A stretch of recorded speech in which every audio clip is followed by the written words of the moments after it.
Hi, my beautiful divine ones. This is Lisa Falcon G from Universal Hidden Insight, and I wanted to talk about conflict resolution. In my last video, I talked about customer service and how that relates in our service to others.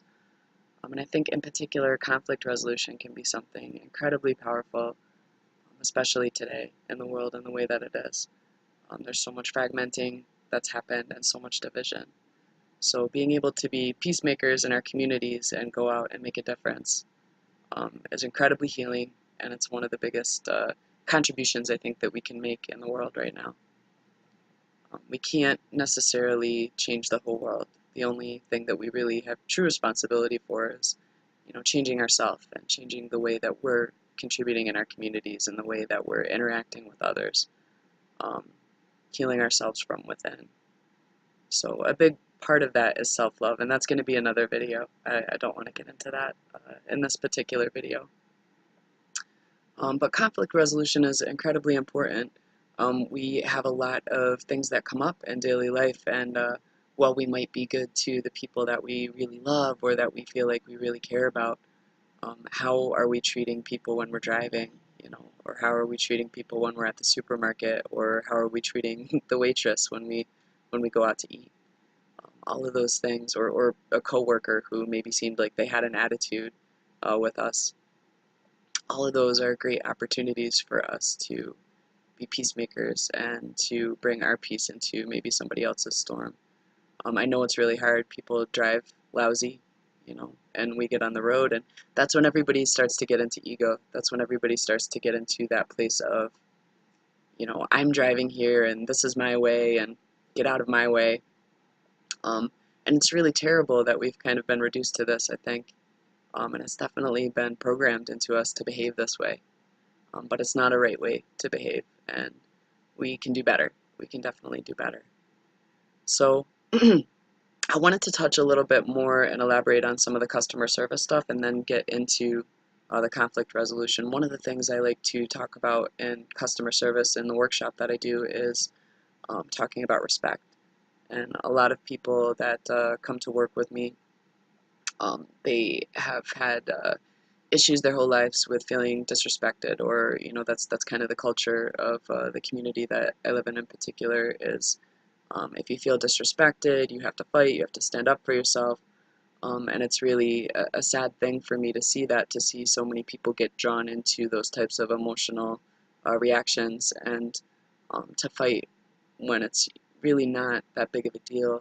A lot of times it's things that we could just kind of say, well, that person is upset, and it has to do with their own perspective and their own world and what they're going through, and it has nothing to do with me.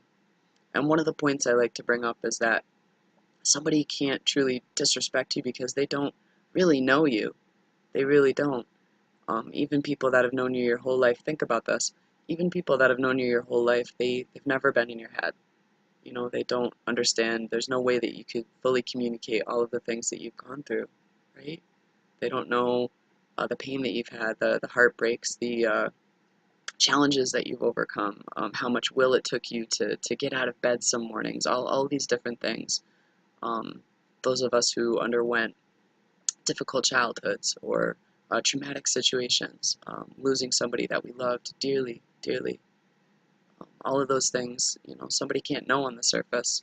And even if they do, it doesn't necessarily mean that they know you, who you are at the root of you.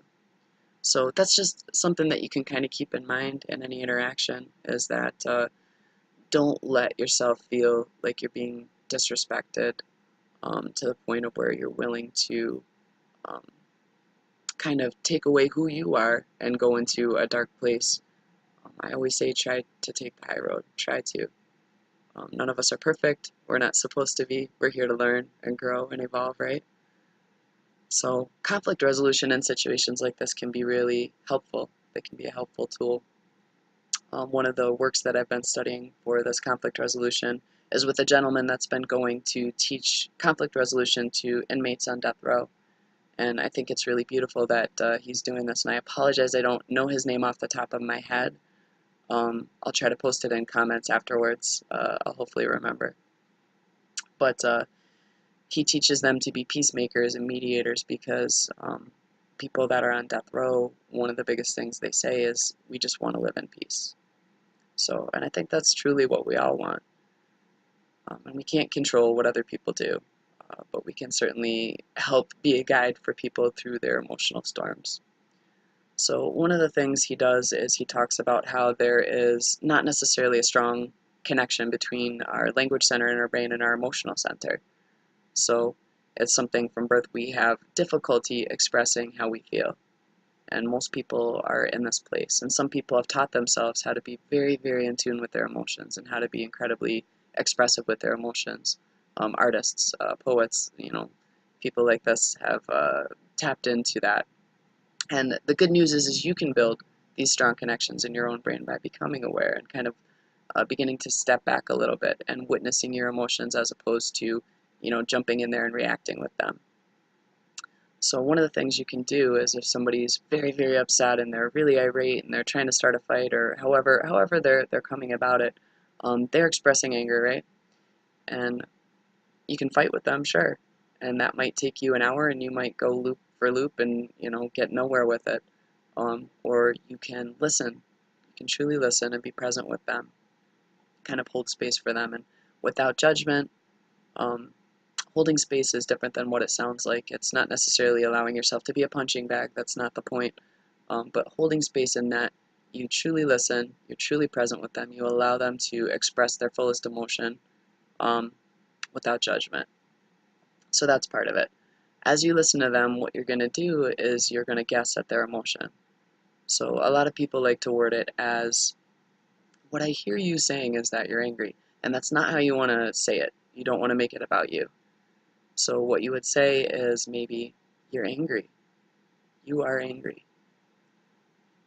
And it takes about 30 to 45 seconds. And you will visibly see that person relax. And they'll say, yeah, I'm angry. And they feel so relieved and so validated and actually heard that you were able to recognize that they're angry. And understanding layers of emotion is really important as well. If you can kind of go through the layers of emotion, there's anger, disrespect, feeling unheard, there's fear, anxiety, sadness. If you keep going down the levels, when you strip down to the very basic level, it's always, always, always rooted in feeling alone, feeling abandoned. So that's where our sadness comes from. That's where our anger comes from. That's where our feelings of not being heard, not being listened to, being left. So if you can, in a powerful way, say to somebody, you're angry because you feel like nobody's listening to you. You feel like nobody understands. And that's sad because it makes you feel alone.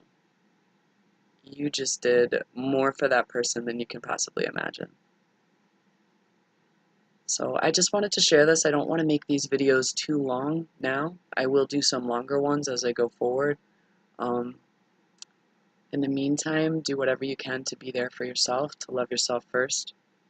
It's incredibly important that you are able to do that because if you're truly to love anybody else and be a light in the world and be a force of love in the world, you have to love yourself. Be in love with yourself, every aspect of it. Um, and I think it's really important that we're compassionate with the so-called negative emotions that we might feel.